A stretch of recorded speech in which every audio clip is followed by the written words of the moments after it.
It's taken ILIYA SADI almost 4 days to make it to South Sudan from a refugee camp across the border in the Democratic Republic of Congo. But before she can return to the home she left more than a year ago, health workers have to check to make sure she doesn't have the Ebola virus. I heard there was an Ebola outbreak and that it kills. I also heard that if one person is infected in the family, everyone else can get it too. I've seen the pictures of those who died from Ebola, and I was afraid that me and my children would get infected, so I took them and I returned to South Sudan. The current Ebola outbreak, first declared last August, is the worst in the Republic's history. More than 500 people have died and a further 300 have been infected. Most of the cases are in areas controlled by armed groups, making it difficult for aid workers to reach, and if they do, provide treatment while staying safe.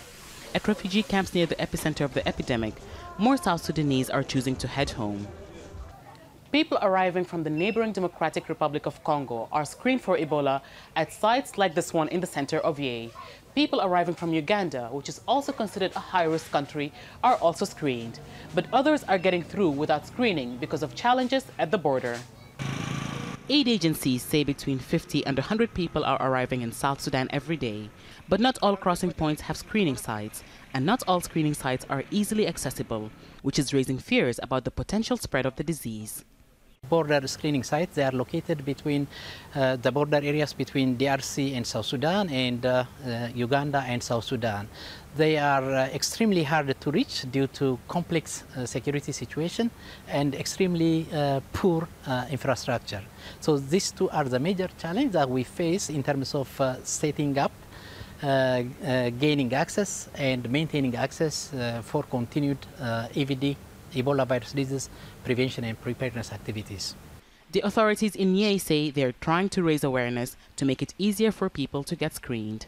We have been advocating so much for people, particularly those who are in Congo, DRC, to make sure that they use official channels where there are screening points so that they come through those points. However, because of still the fears, most of them use the unknown routes, and that is a challenge. But we keep on advocating that we really need them to use the official routes because we don't have all the capacity to set up screening points in all those porous borders. ILIYA has been screened and assured she's well. But as Ebola claims more victims in the Democratic Republic of Congo and fighting continues to cut off access to border points in South Sudan, there are concerns if the disease spreads, aid workers here in Yei will have to step up from a position of preventing it to one of containing it.